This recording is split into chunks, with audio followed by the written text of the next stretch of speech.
Bill Krackomberger, always at great hotels, joins us unscripted with the Crack Man.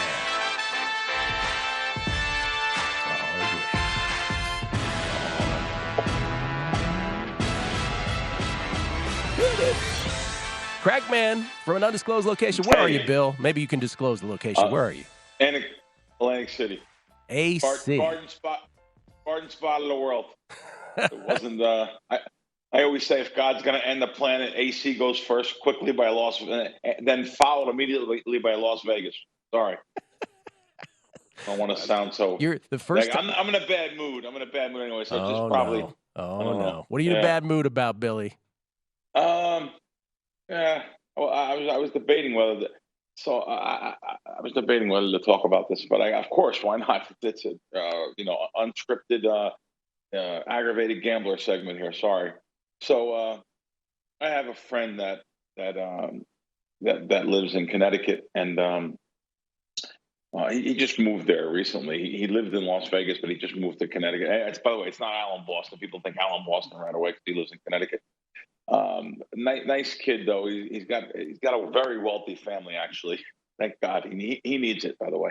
But so I give him all my plays for free, and I met up with him, and he just showed me how much money he's been losing for the year, and even since football started. And I was like, wait a minute, hold it, time out. I know I had a winning season and stuff I give you. So what do you mean? He's like, killed. He literally went broke from his bankroll that he had for gambling, which was probably around. Well, actually, he gave me his. I have to tell you, he was nice enough to give me his account. I even said I may talk about you on some shows. He goes, I don't care. Use me as an example. He wanted to come on to show what a degenerate he is. But he gave me access to his account, his DraftKings account. He goes, yeah, go ahead and look at it. And I looked at it, and I seen all these live wagers. I seen every week he bet golf, and every week and by the way, literally bets $50 to $100, maybe $200. You know how hard it is to lose 25 grand in September betting $50 and $100? It's pretty hard to do. Oh my goodness. So it shows me all these he bet 11 live wagers on the same team for $50 to $100, and there you go. There's $1,000 on one game. I lost $800. He lost $800 on one game. And I was just like, well, what made you do that? How did you? And he'll give me reasons. He goes, no. I was watching. They were playing good in the first half. I just felt they were going to play good still, and they were. Now that's that human. What do I usually call it? The human condition. We watch live wagering, and what is our propensity is going to be to bet whatever's happening good. So you have a big favorite, like let's say the Kansas City Chiefs, and they're favored by 7, and all of a sudden now they come right out in the first 3 minutes, 7-0. They're going to kill them. I got to bet the Chiefs in this game. And, automatically the bookmaker knows which way you're betting too, because they know they're betting something that's in front of them that's the marquee team. There's so many reasons that what I'm talking about. And automatically they're going to tack on maybe a half a point, nothing big, but how about the juice? So maybe Kansas City was pre-flop, Gill's word, I'm stealing it. Before the game was -7. They score right away, and next thing it's 13.5. Well, it's 13.5. It's minus $1.30 automatically, where it probably should be minus $1.10. And you're gonna, because they know which way the people are gonna bet. So, and I'm not even saying that that's what his account's about, but he gave me full access. He gave me his phone. That's another whole subject in itself. Like I couldn't look that up under my phone, or they'd suspend me or him. They'd suspend his account. DraftKings and even now I read that a couple of the big other sports books now, you cannot log in your account, FanDuel. You cannot log in. Like I can't log into your account, let's say, Gill, and look at your stuff on my phone. They will suspend your account. Yeah. I mean, I did it in the past, and I emailed them. It took a couple of weeks. Just to. It's amazing how hard it is to go through the hoops you have to go through. Matter of fact, someone's even being sued right now. There's a big lawsuit. Someone sent me an article on.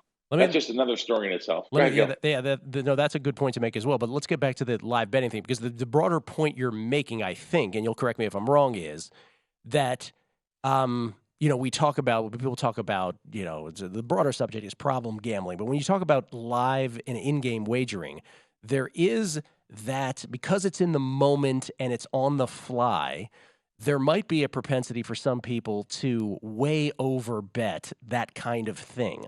And what you said, a guy who lost all that money, okay, people lose that kind of money, but to do it with $50 increments is saying something monster. I mean, that's unbelievable. And so he didn't have a $200 bet, not one $200 bet in the account, lost $25,000. He deposited 10, 10, and 5. So he's really just it's almost I don't want to ascribe anything to this particular person. I'm sure he's a great guy, but it's almost like he can't sort of control the impulse kind of thing at that point. He can't control the impulse, and guess what? He, for the better part, I hate to say this, he may be representative of the American public. Yeah. He may be representative because I was like, wait, did you go to the because you know what happens here a lot. They'll play the casino at nighttime or whatever. When the gamble's over, they'll play the online casino. Yeah. He did not play it. I was like, wow, okay. But then again, like I said, I've seen 11 bets losing $800 on one game. And like he actually wanted to blame me. He's like, oh, well, I took your bet and I kept on betting it live. Well, wait a minute. That means you're betting, let's say the $800. If you're betting $50 or $100 a game, you can't bet 10 times more later on throughout the game. You're betting 10 times more on one game than another game. But and just oh my God, they have like live golf. I don't even know they even had that. Oh yeah, live golf's great, by the way. I forgot. Yeah. I forgot they had that. No, if you literally losing thousands on that. Are you upset because he is trying to blame you for it, or are you just upset No. at his general behavior, at that he couldn't control this impulse and that he needs to? Boy, do I get this deep? I'll be honest with you. I get upset that he asked me to borrow $3,000 last night. Oh, there you go. And I mean, I was like, "What? This is impossible." Oh my God. Well, but it is a lesson in the fact that it one thing leads to another, right? And so it is. Yeah. And I'm telling you, something I said just spontaneously thinking about it during this segment. I wonder if that probably is representative of a lot of the public. I can imagine a lot of the public just over-betting on crazy things, and they see all these new companies. And I'm not trying to pick on DraftKings; it could be anything. It just so happens he has a DraftKings account, and well, it's also there's also so many cousins of it too, right? Like we got to the Sweet 16 now, and then we're going to get to the Elite 8, Final Four, championship. Just because the games are bigger doesn't mean you need to bet more on them, right? Like there's a lot of bettors out there. Yeah. I bet less now. Right. There's a lot of bettors who think, oh, well, this is our last chance to do this till whenever, right? Till October when college basketball resumes. So let's just go out with a bang kind of thing. We see that with every sport. But, so there's all kinds of impulses that people, to the extent that we can sort of help people limit that sort of impulse, then I guess we've done our job. But it's always interesting to hear sort of the other side, if you will, right? Like it is. Just have some guardrails, I guess is what we're saying. And good point you just brought up. People want to bet like the Sweet 16. Okay, sure, I bet a couple games. But let me tell you, as we get on to the Sweet 16, the Elite 8, Final Four, the big game, let me tell you something. I bet less and less. There's so many eyeballs on these games. These lines are so ironed out. They're like betting an NFL side, right? At this point, UCLA Gonzaga. Okay, great. Like I laid the money line. I laid pick a minus $1.10 and 20. Okay, it's 1.5 now, and it's minus $1.30 or 40. It's not worth betting $1. It's not worth taking that second number and third number this time of the year. I don't like doing that any time of the year, but I'll do it early the first month or two of basketball, college basketball. This time of the year, no way. But they have to have something to bet on.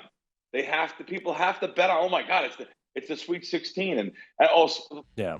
Speaking of which, I'm going to a sports bar in Philadelphia this weekend called Bankroll, opening it up with Adam Lefko. Should be fun. Oh, nice. Aaron. All right. Fun stuff. Bill, we got to run. Enjoy Atlantic City. We'll talk to you next week. All right. Thanks. See you. Bill Krackomberger at Bill Crackman with a K on the Twitter machine. Go to VSiN.com/subscribe to become a VSiN Pro subscriber today.